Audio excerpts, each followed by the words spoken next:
ലാലേട്ടനെ പോലെ നമ്മളെല്ലാവരും സ്നേഹിക്കുന്ന ഒരാൾ സി പി എമ്മിൻ്റെ ഇലക്ഷൻ പ്രചരണാർത്ഥം ചെയ്തൊരു പരിപാടിയാകുമ്പം അതിൽ അദ്ദേഹം പ്രതിഫലം പറ്റിയിട്ടുണ്ടോ, അത് മാത്രമല്ല ഈ 11,21,000 രൂപയ്ക്ക് നിന്നിട്ടുണ്ടോ എന്ന് തന്നെ ഉള്ള സംശയമുണ്ട്.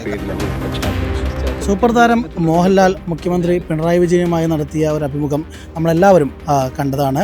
ഒരു തരത്തിൽ കേരളം ഇലക്ഷനിലേക്ക് പ്രവേശിച്ചത് തന്നെ ഈ ഒരു അഭിമുഖത്തിലൂടെയാണെന്ന് പറയാം. ഇപ്പോൾ ആ ഒരു അഭിമുഖത്തിനായിട്ട് സർക്കാർ ഖജനാവിൽ നിന്നും 11,21,000 രൂപ ചിലവായെന്നുള്ള കണക്കുകളാണ് പുറത്തു വരുന്നത്. വിവരാവകാശ നിയമപ്രകാരം ഈ രേഖകൾക്കായി അപേക്ഷ നൽകിയത് തിരുവല്ലയിലെ യൂത്ത് കോൺഗ്രസ് പ്രവർത്തകനും LLB വിദ്യാർത്ഥിയുമായ റിജോ വള്ളംകുളമാണ്. ഇപ്പോൾ റിജോ നമ്മോടൊപ്പം ചേരുകയാണ്. റിജോ, എന്തുകൊണ്ടാണ് ഇങ്ങനെയൊരു RTI നൽകാനുള്ള കാരണം? നമ്മൾ സ്ഥിരമായിട്ട് RTI നൽകാറുണ്ട്. അത് മാത്രമല്ല, ഇപ്പം പറഞ്ഞ പോലെ തന്നെ ഇലക്ഷൻ പ്രചരണം ആരംഭിച്ചത് ഈ ഒരു പരിപാടിയിൽ നിന്നാണ്. പാർട്ടി ചാനൽ മാത്രമല്ല ഇത് വരാത്തത്, ബാക്കി എല്ലാ ചാനലും ഇത് വരികയും ചെയ്തപ്പം ഇതിനെപ്പറ്റി ഒന്ന് അറിയണമെന്ന് തോന്നിയുകൊണ്ടാണ് ചെയ്തത്. എന്താണ് നിങ്ങൾ ചോദിച്ചിരുന്നത്? എന്ത് മറുപടിയാണ് ലഭിച്ചിട്ടുള്ളത്?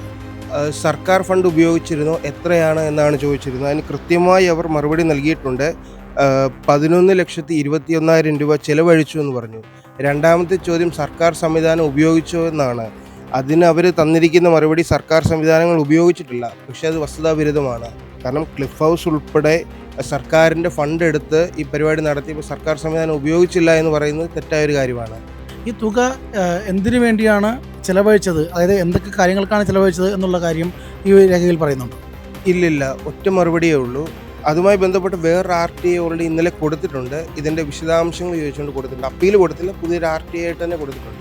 ലാലേട്ടനെ പോലെ നമ്മളെല്ലാവരും സ്നേഹിക്കുന്ന ഒരാൾ സി പി എമ്മിൻ്റെ ഇലക്ഷൻ പ്രചരണാർത്ഥം ചെയ്തൊരു പരിപാടിയാകുമ്പം അതിൽ അദ്ദേഹം പ്രതിഫലം പറ്റിയിട്ടുണ്ടോ, അത് മാത്രമല്ല ഈ 11,21,000 രൂപയ്ക്ക് നിന്നിട്ടുണ്ടോ എന്ന് തന്നെ ഉള്ള സംശയമുണ്ട്. 11,21,000 രൂപ ചിലവായിട്ടുണ്ട്.